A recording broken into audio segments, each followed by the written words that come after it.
Hi, everyone. Very nice to meet you. My name is Roman AXELROD, and I happen to be a founder of a company called XPANCEO. Uh, we're going to talk about the XR. We call it the officially approved future, and you know how to rise beyond it. So, for the last 5 years, I have been on this very exciting path of developing the next generation of computing. Remember Half-Life, Deus Ex, or probably you were, a Fallout kid. We all envisioned future somehow.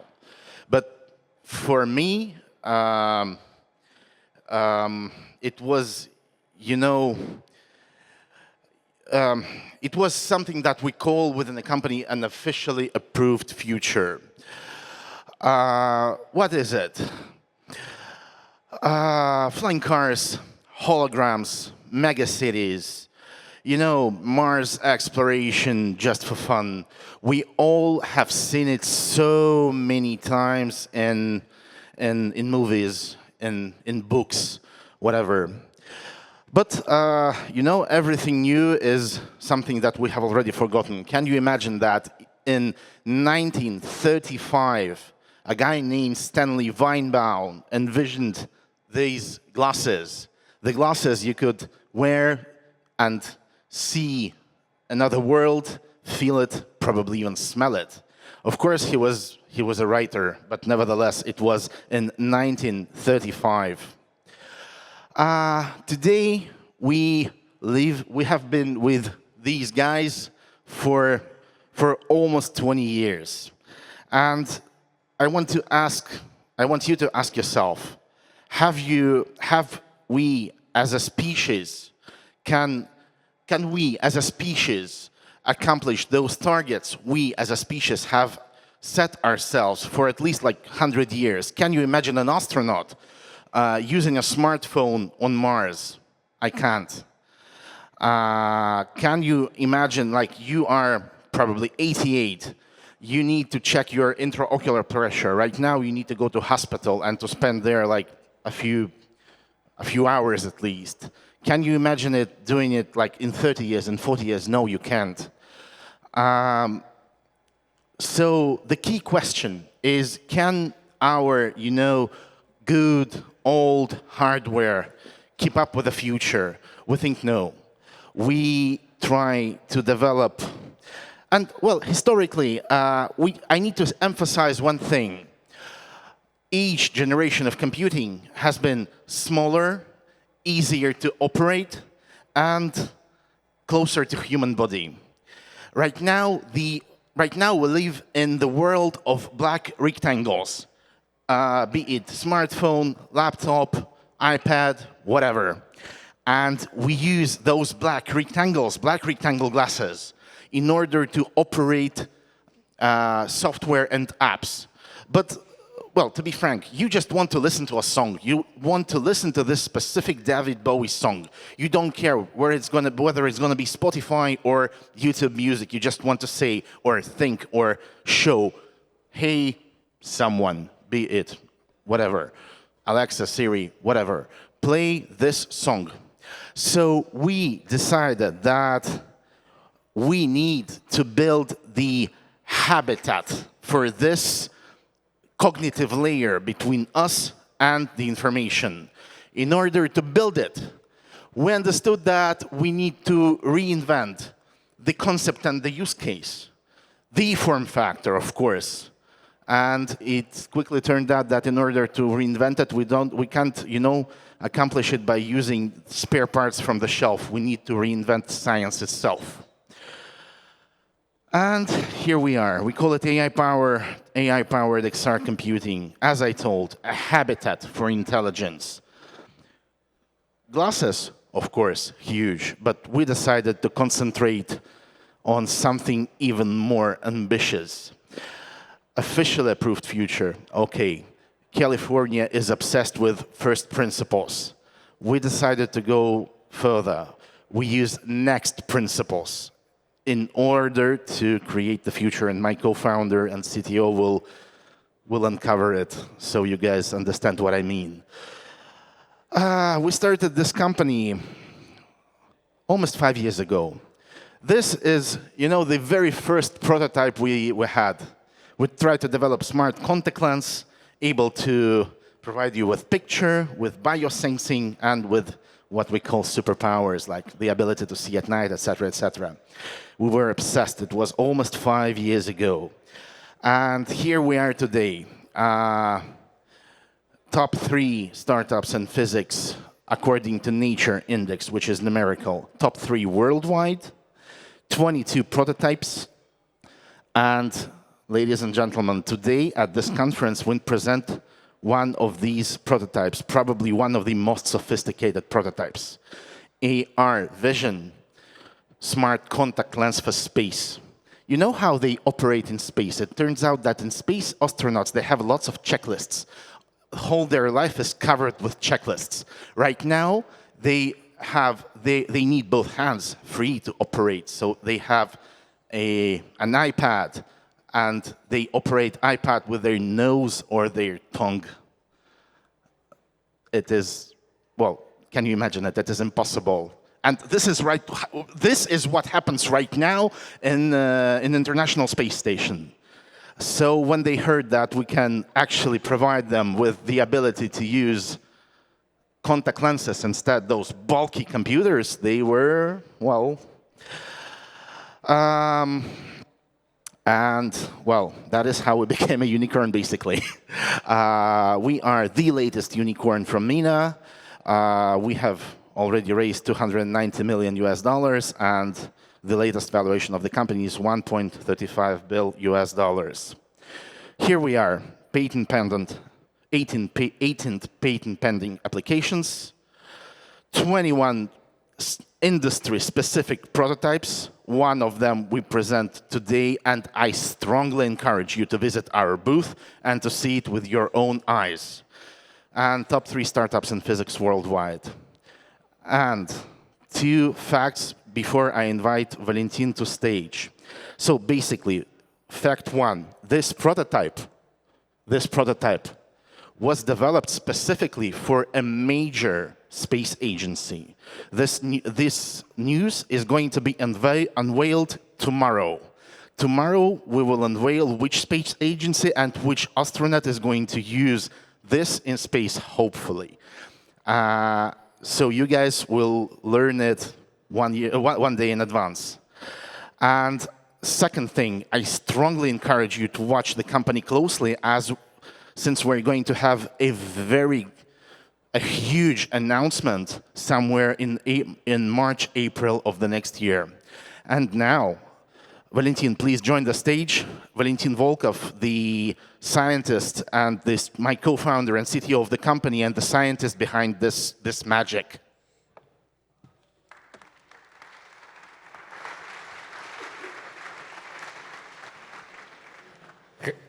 Hello, everyone. Let's move. Roman, thank you very much for such a nice introduction. So let me continue. They say to build the future, or you have to use, you can't use the old-fashioned technologies. You need a new physics. I would say first of all, you would need a new materials. Our civilization is built on atoms. So my name is Valentyn VOLKOV.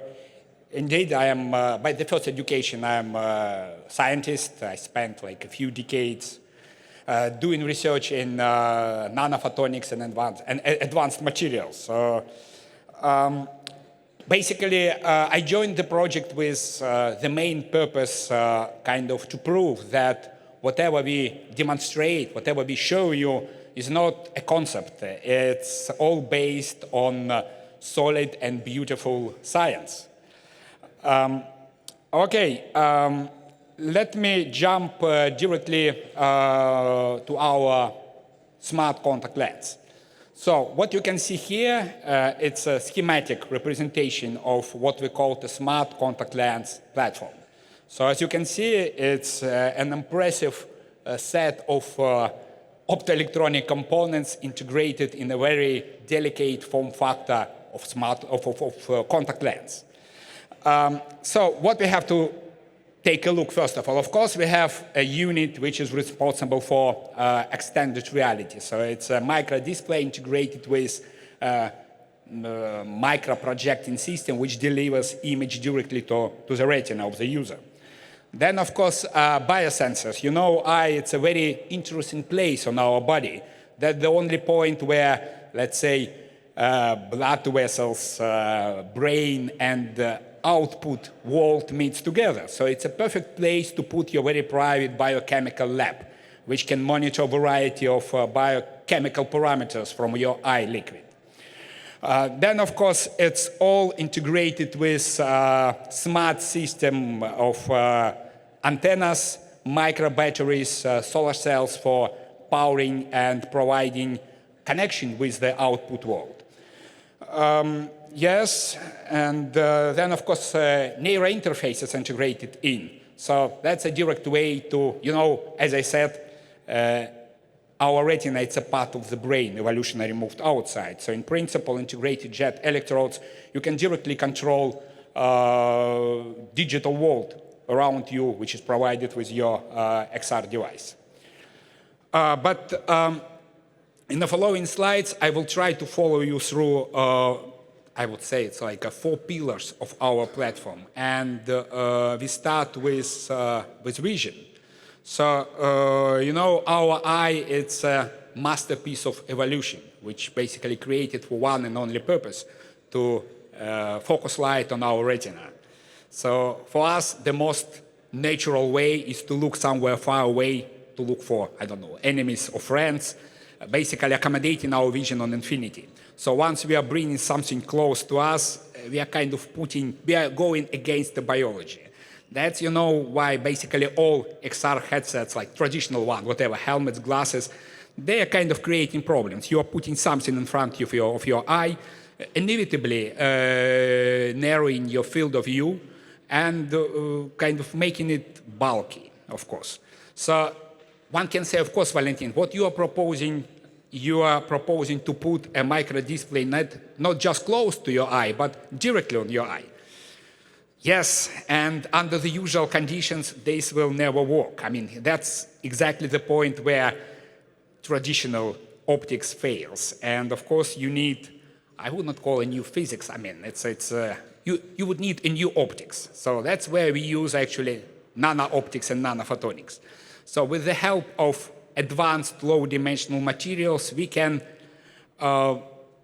shape the wavefronts of the radiation that goes from microdisplay and basically, you can say, collimate it. So once the rays goes from the display, integrated directly inside the lens, it goes through the nano-collimating system, and then became parallel, creating a perfect image on your retina. That's a big difference compared to traditional XR headsets like glasses or helmets, where basically display and eye are separated from each other, naturally limiting the field of view. Here, the display became the part of your eye.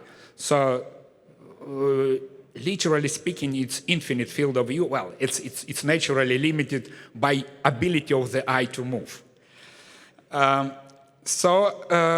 Just to show that it's not really a concept again, I would like to show one of our prototypes. Let me explain. What we have here, it's a contact lens with a display integrated in, combined with a microcollimator. So once you put the lens, it will create image on your retina. As you can see, it actually works. And again, I would like to invite you to our booth to investigate our XR prototypes closer and in more details. So let me jump to the next one. Of course, next one, it's health. You know, these days we are surrounded by variety of health trackers. So it's smart watches, smart rings, I don't know, smart patches. With all respect, they're actually very good and they do their job. But again, to monitor health through the finger or through the wrist, it's like, you know, to some extent the same as try to listen conversation in a neighbor room with a very thick wall. So there inevitably will be some echoes, some noise. And from this point of view, of course, the eye, it's, as I said, a unique place where all the natural liquids meet together. So the eye liquid is in a direct contact with our blood. And through the eye, we have a direct access to this richest source of bioinformation.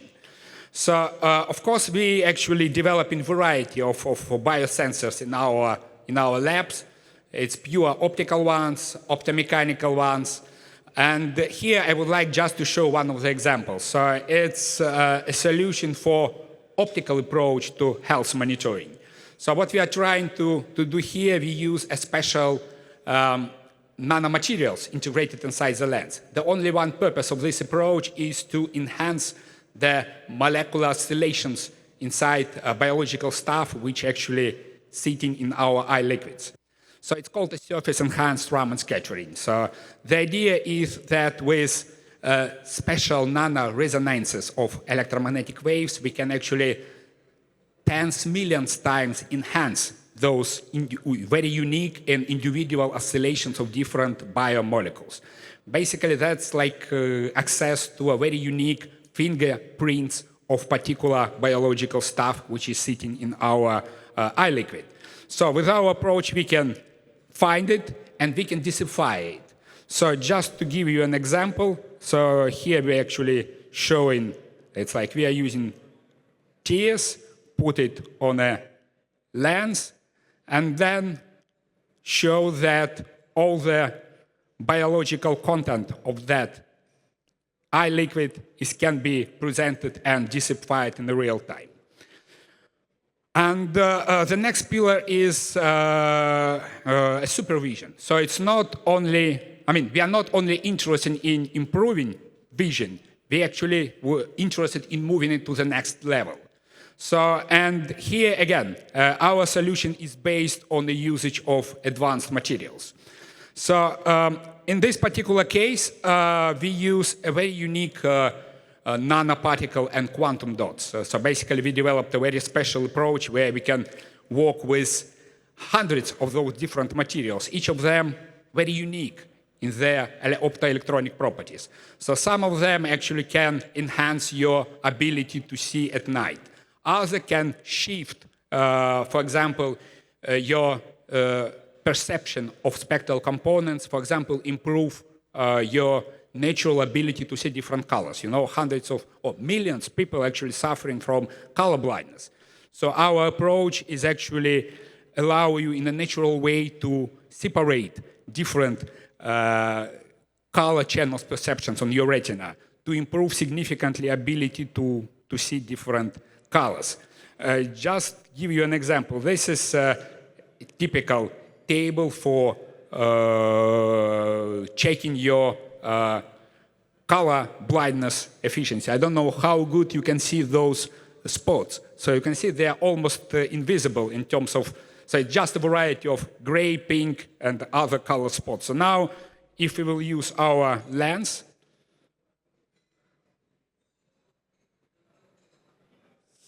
you see simple like that, it's magic happens. We can significantly improve your ability to see different colors. So that's a natural way to tune your vision abilities and even give you superpowers like night vision, for example. And then last but not least, of course, neural interfacing. As I said, the retina from optogenetic point of view, it's part of the brain, evolutionary moved outside. It's, you know, like 85% of information that we are getting about outside world is it's a visual information. So which means that if one will manage to integrate jet electrodes directly on an eye, on the sclera, you will be able to control or to connect to your brain through the eye nerve. So it's pretty much, conceptually, it's something similar that Neuralink is trying to do, but they're actually approaching from the opposite way, just making holes in the scalp. So basically, we are using the skull, the holes that appear due to the natural evolution way. Why is that important? Basically, because there is a fundamental bottleneck between how quickly we can think and how slowly we can communicate with machines. You know, our brain, it's a supercomputer. Basically, we are producing information on speed of hundreds of bits per second. At the same moment, once we're trying to communicate with machines through typing or taping, we are slowing down. So basically, we are talking about single-digit bits per second. So, and that's a natural bottleneck between input and output in this system. So, of course, we would need to improve the way how we communicate with machines. Here, we need a perfect interface between the real and digital worlds. There are, of course, a few, I would say, not problem challenges. There are very strict requirements, for those interfaces. First of all, we are talking about biocompatibility and invisibility. So it should be soft, flexible, transparent, non-irritating our body. Then, of course, we are talking about signals-to-noise ratio. I already gave you those examples with wrists and fingers, but all in all, we are supposed to capture microsignals through tissues. And one should keep in mind that our body is very, very lossy in terms of electromagnetic properties. Then, of course, it should be all integrated with power, with efficiency, and in the end, it should be all miniaturized and properly integrated inside one gadget. And from this point of view, contact lens, smart contact lens opens new and very interesting possibilities. What we did, we actually integrated jet electrodes directly into the contact lens. So we found that in principle, we can directly read the mind, even though this technology is still under improvement and it's noisy. But at the same moment, we realized that if we will try to read any muscle activity in our body, like, for example, moving fingers, or we actually got a very interesting patent on moving tongues and controlling contact lens with the tongue, then efficiency of the signal readings goes up almost to 95%. So we tried it on 5 healthy volunteers and found that our approach is feasible and actually very, very efficient. So we are very efficiently distinguish between movements up, down, left, right, which actually opens a very interesting platform for controlling XR gadgets of the future, first with muscle activity and then later with the power of the mind. And yes, this is where the tech brings us. So I would like to use this opportunity to invite you to our booth. It's 205. Please come and take a look. We brought a variety of prototypes here. So this is one of our latest additions to the family of our prototypes. This guy is purposely created to demonstrate the usage of smart contact lens for space applications. You know, space is a very, once you are out of the natural planet conditions, you are in a very aggressive condition. So it's like, of course, microgravitations, limited space around you. It's all made the usage of smart contact lens priceless, actually, and opens absolutely new possibilities for everyday health monitoring and controlling of gadgets around you under the very aggressive conditions. So all in all, the motto of our company, it's no science fiction, just science. So on this optimistic note, I would like to thank you for your attention and see you on booth 205. Thank you.